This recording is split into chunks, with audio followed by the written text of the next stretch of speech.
Hello guys, welcome back to my channel. In this video we'll see the toxoplasma.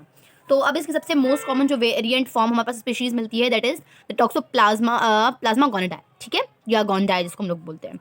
अब इसकी nature सबसे पहले हम लोग देखते हैं, जैसे कि तो ये कौन सा प्रोटोजोन है हमारे पास, ब्लड एंड टिश्यू प्रोटोजोन है। उसके बाद अब इसके होस्ट आते हैं। अब इसके दो होस्ट होते हैं हमारे पास, हमें पता है कि दो होस्ट की फॉर्म होती हैं। एक होता है हमारे पास डेफिनेटिव होस्ट, दूसरे होते हैं हमारे पास इंटरमीडिएट होस्ट। तो जो डेफिनेटिव होस्ट है ना, इसमें वो है इसकी कैट। डेफिनेटिव होस्ट क्या होते हैं, जिसमें हमारे पास सेक्सुअल साइकिल होती है, और इंटरमीडिएट वाले जिसमें ए सेक्सुअल साइकिल होती है। तो वो हमारे पास क्या है, ह्यूमन या फिर कोई और अदर मैमल हो सकते हैं हमारे पास, ठीक है। अब इसकी लाइफ साइकिल पे आते हैं, तो रूट वही रहेगा जो हमारे पास हम लोग इतने सारे पैरासाइट्स में देखते हुए आए हैं, फीको ओरल रूट। अब क्या होगा कि सिस्ट पड़े हुए होंगे या तो अंडर कुक्ड फूड में या फिर कैट की फीसिस में। टॉक्सोप्लाज्मा में आपको मेन जो चीज़ याद रखनी है दैट इज कैट। इसमें बहुत सारी चीज़ कैट से रिलेटेड है, ठीक है। जैसे होस्ट भी देखा डेफिनेटिव कैट था, और अभी कैट की फीसिस में से सिस्ट है वो जा रही हैं through the Fico oral route. Fico oral route के थ्रू ये ह्यूमन में जा रही हैं। अब यहाँ से क्या होगी, हमारे पास ए सेक्शुअल साइकिल स्टार्ट होगी। तो ये हमारे पास फिकोरल रूट से स्मॉल इंटेस्टाइन में आई। स्मॉल इंटेस्टाइन में आके क्या हुआ कि हमारे पास सिस्ट जो था वो रप्चर हो गया, मतलब एक्सिस्टेशन हो गई। जब एक्सिस्टेशन हो गई तो वो क्या करेंगे, वहाँ पे जाके गट की वॉल में इन्वेड करेंगे, ठीक है। हम लोगों ने पिछले वाले में कुछ में देखा है जिसमें इन्वेजन नहीं होती, लेकिन इसमें इन्वेजन होती है, ठीक है। तो इन्वेड करेंगे वो गट की वॉल में। देन फिर वहाँ पे क्या हुआ कि मैक्रोफेजेस जो होंगे WBCs वो उनको इनगल्फ कर लेंगे। जैसे वो उनको इनगल्फ कर लेंगे then it will differentiate into the trophozoite, ठीक है। लेकिन वो ट्रोफोजोइड की कौन सी फॉर्म होगी, जो मल्टीप्लाई हो सकती है, ठीक है। तो वो मल्टीप्लाइंग ट्रोफोजोइड की फॉर्म होगी, और उस स्टेज को हम लोग बोलते हैं टेकेजोइड, ठीक है। Multiplying trophozoite form is called tachyzoite. अब यहाँ से ये क्या करेगा, या तो ये और सेल्स को किल करेगा, मतलब या तो किल करेगा या इन्फेक्ट करेगा। अगर ज़्यादा वो इन्फेक्ट करता है तो उसके बाद वो क्या करेगा, दूसरी जगहों पे जाएगा। दूसरी जगहों पे कहाँ पे जाएगा, दूसरे ऑर्गन्स में, ब्रेन में जाएगा, मसल में जाएगा, अदर टिश्यूज़ में जाएगा, ठीक है। उसके बाद क्या करेगा, ये हमारे पास एक सिस्ट की फॉर्म में आ जाएगा। और सिस्ट की फॉर्म का मैंने आपको बताया था कि जो मेन मतलब हमारे पास इंपॉर्टेंस होती है ना, वो ये होती है कि उसमें वो बहुत टाइम के लिए सर्वाइव कर सकता है। तो ये सिस्ट की फॉर्म में जाएगा और बहुत टाइम के लिए सर्वाइव करेगा इन द ह्यूमन बॉडी, ठीक है। तो जो है ना, और उस सिस्ट की फॉर्म को हम लोग क्या बोलेंगे, हमारे पास ब्रेडिजोइड्स, ठीक है। हमारे पास एक है टेकिजोइड्स, दूसरे हैं ब्रेडिजोइड्स, ठीक है। और इस सिस्ट की फॉर्म में ये मल्टीप्लाई करेगा लेकिन स्लोली, ठीक है। ये हो गया। अब हम आते हैं कि ये कैट में कैसे आया। अब जो हमारे पास कैट है, कैट ने एक खाया चूहा, ठीक है। कैट चूहा खाती है, कैट ने खाया चूहा। उस चूहे ने ऑलरेडी वो टॉक्सोप्लाज्मा के जो गोंडाई के जो हमारे पास पैरासाइट हैं वो किसी एरिया से इनगल्फ कर लिए थे, कहीं से खा लिए थे, या फिर कैट ने सीधा वही फूड खा लिया जिसमें ऑलरेडी टॉक्सो कॉन्टामिनेटेड फूड खा लिया जिसमें ऑलरेडी टॉक्सोप्लाज्मा पैरासाइट था। तो उसने वो इंजेस्ट किया कैट ने, और कैट ने जैसे इंजेस्ट किया तो उसके बाद उसने सिस्ट फॉर्म इंजेस्ट की। वो सिस्ट ने क्या किया, उसने किया सिस्ट हुआ रप्चर। सिस्ट के रप्चर होने से हमें क्या मिला, ब्रेडिजोइड्स मिले। जो हम लोग को यहाँ पे मिले थे वही इसमें भी मिलते हैं, ब्रेडिजोइड्स। और ब्रेडिजोइड्स क्या करेंगे, फिर वो जाएंगे स्मॉल इंटेस्टाइन की म्यूकोजल वॉल में, और फिर वो म्यूकोजल सेल्स को जाके इन्फेक्ट करेंगे। इन्फेक्ट करने के बाद ये जो हमारे पास ब्रेडिजोइड्स है ये कन्वर्ट हो जाएंगे into the female and male gametes. और फिर गैमेट्स का काम क्या होता है, गैमेटोसाइट्स का फ्यूज करना या फर्टिलाइजेशन करना। फर्टिलाइजेशन के बाद क्या प्रोड्यूस होगा, हमारे पास oocyst, जिसको हम लोग सिर्फ सिस्ट भी बोल सकते हैं, और वो oocyst कैट की फीसेस में निकल जाएगा। और फिर ये साइकिल चलती रहेगी, हमारे पास यही ब्रेडिजोइड्स पे इधर आ जाएंगे and this will go on, ठीक है। So this is the life cycle of the toxoplasma. अब ट्रांसमिशन को स्टार्ट करने से पहले मैं आपको एक बात बता चलूँ कि हमारे पास एक मिथ होती है जो बोलते हैं कि जो प्रेग्नेंट फीमेल होती है उसको कैट से ख्याल करना चाहिए, एंड उसका जो बर्तन होता है जिसमें वो दूध पीती है कैट, उसको हाथ नहीं लगाना चाहिए, उससे दूर रहना चाहिए। और अगर वो ऐसा नहीं करती तो क्या होता है, इवेंचुअली उस फीमेल का बेबी जो है ना डेथ कर जाता है, ठीक है, अबॉर्ट हो जाता है, मिसकैरेज हो जाता है उस फीमेल का। तो उसमें मिथ होती है, बोलते हैं कि ये कैट का श्राप है एंड एक्सेट्रा जो मिथ्स हो रही हैं चलती हैं हमारे पास हमारे नॉर्मल लाइफ में।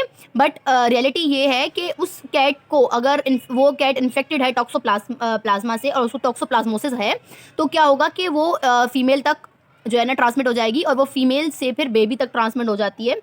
अब अगर जो फीमेल है वो during her time of the pregnancy अगर वो इन्फेक्ट होती है तो क्या होगा कि उसका बेबी अबॉर्ट हो सकता है, और अगर वो स्टिल बर्थ करता है तो वो बेबी ब्लाइंड होगा, ठीक है, वो ब्लाइंडनेस कॉज हो जाएगी। तो ये होता है सीन, मिथ्स रॉन्ग है।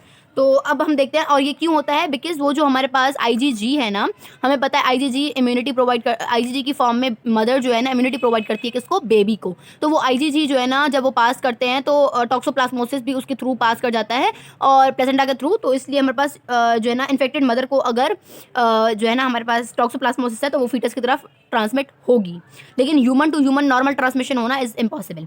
अगर वो मदर पहले से इन्फेक्ट हो चुकी है टॉक्सोप्लाज्मोसिस से and then during her pregnancy वो फिर से इन्फेक्ट हो रही है तो फिर कोई फर्क नहीं पड़ेगा बेबी पे, ठीक है। अगर इफ द मदर इज री इन्फेक्टेड ड्यूरिंग प्रेगनेंसी तो कोई फर्क नहीं पड़ेगा, but if she is infected before pregnancy तब भी कोई फर्क नहीं पड़ेगा, बिकॉज जब उस टाइम पे जो मदर की बॉडी में फॉर्म होगी टॉक्सोप्लाज्मा की वो होगी सिस्ट फॉर्म, और सिस्ट फॉर्म रिएक्टेबल नहीं होती, वो रिएक्टेबल या ऐसा कहें कि सिस्ट फॉर्म जो है ना वो प्लेसेंटा को क्रॉस नहीं कर सकती, ठीक है।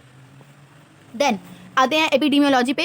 ये world wide toxoplasma plasma found होता है और 5 to 50% in the United States found होता है।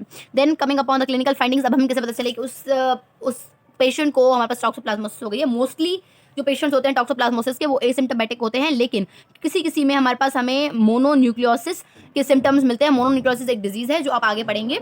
मोनोन्यूक्लियोसिस डिजीज़ के सिम्टम्स सेम मिलते हैं, लेकिन उसमें सिर्फ एक डिफरेंस होता है। अगर आपके पास ये आता है कि आप कैसे डिफ्रेंशिएट करेंगे कि उस पेशेंट को टॉक्सोप्लाज्मोसिस है या फिर मोनोन्यूक्लियोसिस, तो आप ऐसे करेंगे कि आप उसकी हेट्रोफिल एंटीबॉडी टेस्ट करवाएंगे। अगर वो पॉजिटिव आती है तो फिर उसको मोनोन्यूक्लियोसिस है, लेकिन अगर वो नेगेटिव आती है तो फिर उसको टॉक्सोप्लाज्मोसिस है, ठीक है। तो ये इसमें फ़र्क होता है। देन अगर वो कॉन्जिनेटल इन्फेक्शन है, मतलब कि जैसे मैंने आपको बताया कि स्टिल बर्थ हो रहा है अगर बेबी का, तो उसके पास कॉन्जिनेटली फ्रॉम द मदर आ रही है, तो उसमें क्या जो है ना प्रॉब्लम्स होंगी। मैंने आपको बताया कि वो बेबी अबॉर्ट हो सकता है, मिसकैरेज हो सकता है उस फीमेल का, या फिर अगर स्टिल बर्थ भी हो सकता है। उसके बाद नियोनेंटल डिजीज़ आती है विद द इंसेफ्लाइटिस, उसको पेशेंट को, उस बेबी को इंसेफ्लाइटिस होगी। देन कोरियोरेटिनाइटिस होगी, मतलब कि जो कॉर्वाइड हमारे पास रेटिना की हमारे पास सॉरी आई की आईबॉल की जो लेयर होती है कॉर्वाइड, उसमें मसला होगा, उसमें इन्फ्लेमेशन होगी, इन्फेक्शन होगा, इन्फ्लेमेशन होगी। उसके बाद हेपेटोस्प्लेनोमेगली, मतलब कि लिवर और स्प्लीन उसके इन्लार्ज्ड होंगे। इसके अलावा उस पेशेंट में क्या होगा, इंट्राक्रेनियल कैल्सिफिकेशन हो जाएगी, फीवर होगा, जॉन्डाइस होगा, ठीक है। उसके बाद इन्फेक्टेड न्यूबॉर्न जो अगर उसमें है हमारे पास तो वो मोस्टली एसिम्टोमेटिक होता है, लेकिन आगे चल के with in months two years उसको कोरियोरेटिनाइटिस या फिर मेंटल रिटार्डेशन हो जाती है। और इसी की वजह से ये हमारे पास जो टॉक्सोप्लाज्मोसिस है ये लीडिंग कॉज है of the blindness in the children. Then diagnosis कैसे करते हैं हम लोग, हम सबसे पहले इसमें हमारे पास आती है हमारी सीरोलॉजिकल टेस्ट। सीरोलॉजिकल टेस्ट में हम लोग क्या देखते हैं, अगर हमारे पास आईजीजी इंक्रीज है तो मतलब कि उस बेबी को क्या है, टॉक्सोप्लाज्मोसिस हो सकती है, प्रोबेबिलिटी है, ठीक है, it's not confirmed yet. Toxoplasmosis हो सकती है बिकॉज आईजीजी मैंने आपको बताया कि मदर से ट्रांसफर होते हैं। देन जिनसा स्टेन जो है उसमें हम लोग जब देखेंगे तो हमारे पास क्रीसेंट शेप ट्रोफोसाइट्स मिलेंगे, लेकिन एक्यूट टॉक्सोप्लाज्मोसिस में। उसके बाद सेल का कल्चर बनाएंगे, अगर हमें सिस्ट मिलते हैं टिश्यू में तो देन इट्स द टॉक्सोप्लाज्मोसिस, और वो सिस्ट जो होंगे उसको हम लोग को ऑब्जर्व करना पड़ेगा कि उसकी शेप वगैरह क्या फॉर्म में, ठीक है। अब देन हमारे पास आते हैं हमारी ट्रीटमेंट। इसको उस पेशेंट को हम लोग क्या देते हैं, हम उसको देखते हैं सल्फा डायाजाइन प्लस पायरामिथामाइन, ठीक है। ये हम लोग दो जो है ना मेडिसिन देते हैं, साथ में देते हैं, ठीक है, कंबाइंड उसके देते हैं doses to the patient. Then prevention क्या हो सकती है, हम लोगों ने क्या बोला, अनकुक्ड फूड से, तो फूड को पूरा सही तरीके से कुक करें। देन कैट के फीसेस से जितना हो सके दूर रहें। उसके अलावा जो मैंने आपको बताया कैट के लिटर के जो बॉक्सेस होते हैं जिसमें बिल्ली दूध पीती है, उसको जो है ना उससे दूर रहे वो प्रेग्नेंट फीमेल। उसके अलावा हम लोग अगर किसी पेशेंट को HIV है, मतलब उसका इम्यून सिस्टम ऑलरेडी वीक है, तो हम लोग उसको क्या देते हैं as a prevention for the toxoplasmosis, हम उसको देते हैं ट्राइमेथोप्रिन और सल्फामेथाजोल, ठीक है। तो हम लोग उसको मेडिसिन देते हैं HIV वाले पेशेंट को, ताकि वो टॉक्सोप्लाज्मोसिस से दूर है, बिकॉज उसकी इम्यूनिटी वीक है। अगर उसने एक बार भी उसको इन्फेक्ट कर दिया तो उसको इंसेफ्लाइटिस, कोरियोरेटिनाइटिस सब हो जाएगा, ठीक है। So this was all about the toxoplasma. उसके बाद मैं आपको एक पिक्चर दिखाती चलूँ, दिस इज द टॉक्सोप्लाज्मा, ये picture, let me zoom in, this is the toxoplasma, ठीक है। अब ये जो हमारे पास टॉक्सोप्लाज्मा है ये इसकी टॉक्सोप्लाज्मा गोंजाई की टेगोजॉइड दिखाए हुए हैं, जो मैंने आपको बताया था कि ये इसकी मल्टीप्लाइंग ट्रोफोजाइट की फॉर्म होती है, ये वो है हमारे पास